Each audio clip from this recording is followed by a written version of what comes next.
शुभविवाह या मालिकेच्या येणाऱ्या भागामध्ये राजा काकांनी पौर्णिमाचा मस्त गेम केलेला असतो. कारण भूमीला संशय आलेला असतो की पौर्णिमा हे सगळं एकटी करू शकत नाही आहे आणि भूमीने त्यासाठी राजा काकांना आपल्या बोलण्यात सामील केलेलं असतं. त्यामुळे राजा काका आता पौर्णिमाला पोलिसांची धमकी देत अखेर पौर्णिमाकडून रागिणीचं सगळं सत्य काढून घेत खूप मोठा पुराव्यासकट रागिणीचा पर्दाफाश करणार असतात.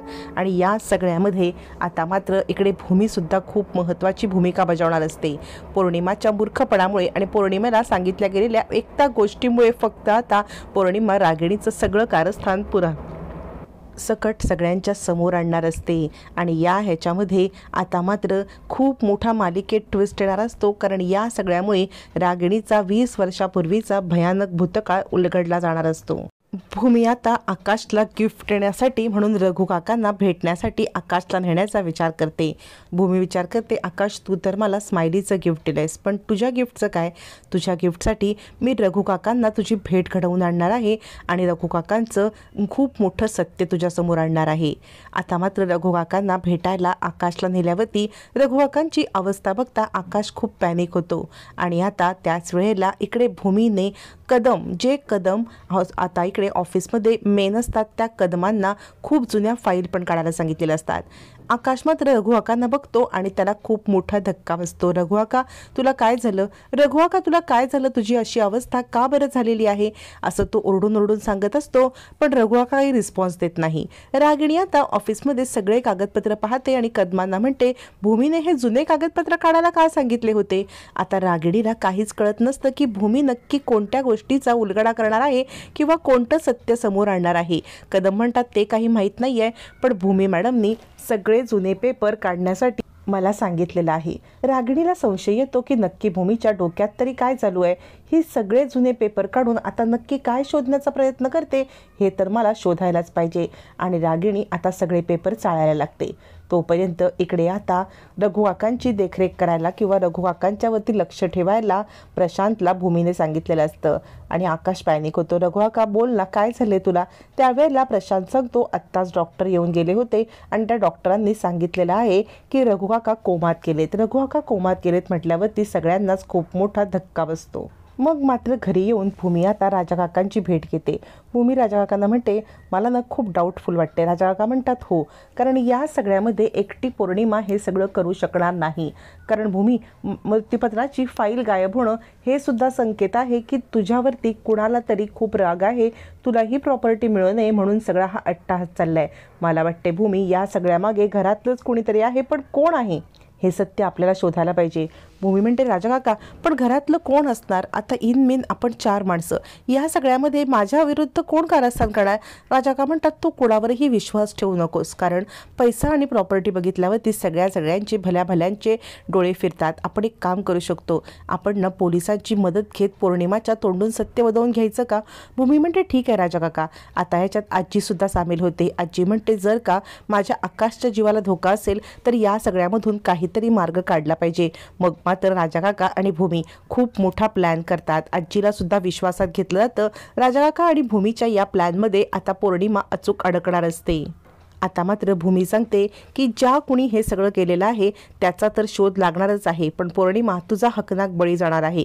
कारण तू खोटे प्रॉपर्टीचे पेपर बनवून घेतलेस, त्या गुन्ह्याअंतर्गत तुला सुद्धा जेलमध्ये पाठवण्याची मी पूर्णपणे व्यवस्था केली. पौर्णिमा म्हणते, माझ्यासाठी असं नको न करूस, कारण मी माझा गुन्हा कबूल केला आणि यापुढे मी काही करणार नाही. भूमी म्हणते, गुन्हा कबूल केलास तरी सुद्धा गुन्हा तो गुन्हा, या गुन्ह्याला शिक्षा ही झालीच पाहिजे पौर्णिमा.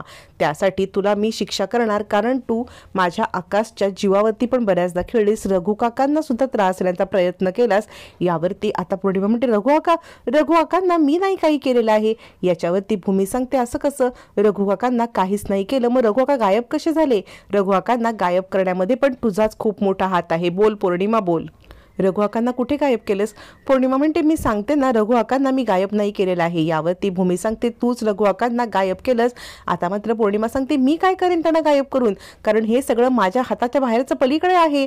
याच्यावरती भूमी म्हणते, ज्या मुलीने खोटे मृत्यूपत्राचे पेपर बनवून घेतले तिच्या हाताबाहेर पलीकडचं दुसरं काही नाही आहे. यावरती राजा काका तिकडे येतात आणि म्हणतात, हो पौर्णिमा, जर तू मृत्यूपत्राचे कागद बनवू शकतेस तर तू काही करू शकतेस, रघुचा जीव पण घेऊ शकतेस. पौर्णिमा, आता आम्हाला पोलिसात जावंच लागेल, कारण रघु गायब आहे आणि रघुचा जीव घेण्याचा प्रयत्न फक्त तूच करू शकतेस, कारण तुला हे सगळं घडवून आणायचं होतं. पौर्णिमा, तुझा खेळ संपलाय. आजी म्हणते, पौर्णिमा खरं सांग, रघुचं काय केलंस? यावरती राजाकाका म्हणतात, काही नाही, मी आत्ताच्या आत्ता पोलिसांना बोलवतो. आता मात्र पौर्णिमाचं तोंड पूर्णपणे उघडतं. पौर्णिमा सांगते, याच्यामध्ये माझा काही हात नाहीये. उस्ताद नावाच्या एका माणसाला आईंनी पैसे दिले होते रघुला संपवायला. हे वाक्य ऐकल्यावरती सगळ्यांना धक्का बसतो, पण पौर्णिमावरती विश्वास कसा ठेवायचा? पौर्णिमाला भूमी सांगते, तू मला हे सांगितलंस हे तू कोणाला सांगू नकोस, तुझं तोंड बंद ठेव.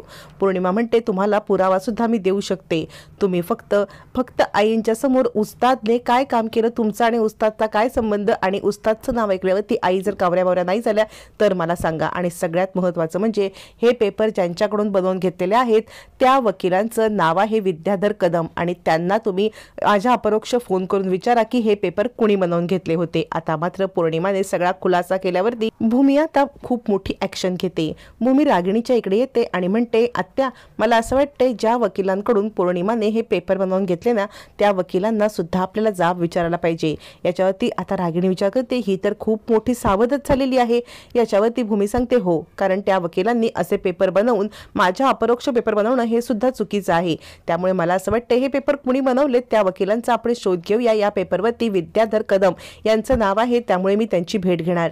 रागिणी गडबडते. त्याच वेळेला आता भूमी पुढे सांगते की उस्ताद नावाच्या एका माणसाने रघु आकांवरती सुद्धा हल्ला केलाय असं समजण्यात आलं. त्या उस्तादला पण पोलिसांनी ताब्यात घेतलंय आणि त्यामुळे उस्ताद मार्फत आता कुणी हा हल्ला करवला हे पण कळेल. रागिणी विचार करते, ही तर आधीच पुढे गेलेली दिसते. ताबडतोब रागिणी सूत्र हलवायला लागते, तिच्या चेहऱ्यावरचे रंग बदलायला लागतात. आता मात्र भूमीला पौर्णिमाचं म्हणणं पटतं. त्यावरती रागिणीला आता मात्र भूमी सांगते, आत्या, तुम्ही येताय का कदम वकिलांकडे? रागिणी म्हणते, नाही, तू जा. आणि रागिणीच्या चेहऱ्यावरचा बदललेला रंग बघताच भूमीच्या लगेच लक्षात येतं की पौर्णिमा जे बोलते ते सत्य आहे. आता उस्तादला लगेचच रागिणी कॉल करणार हे भूमीला माहिती असतं. भूमी बाजूचे आता बाहेर जाते आणि लपून बसते. लगेचच आता मात्र सूत्र हलवत लगेच रागिणी विद्याधर वकिलांना फोन करते. त्याचबरोबर आता ती उस्तादचं पण काम तमाम करायला दुसऱ्या एका गुंडाला फोन करते आणि भूमीच्या हातात सूत्र सापडतात. आता मात्र राजा काकांनी डाव रचत पौर्णिमाच्या तोंडून सत्य काढलेलं असतं. अखेर पौर्णिमाने रागिणीचं कारस्थान पण सांगितलेलं असतं. आईंनी पेपर बनवले हे सत्य समजल्यावरती आता मात्र पौर्णिमा आणि रागिणी दोघींचीही रवानगी पोलीस स्टेशनमध्ये राजा काका करणार का हे पाहणं रंजक ठरणार.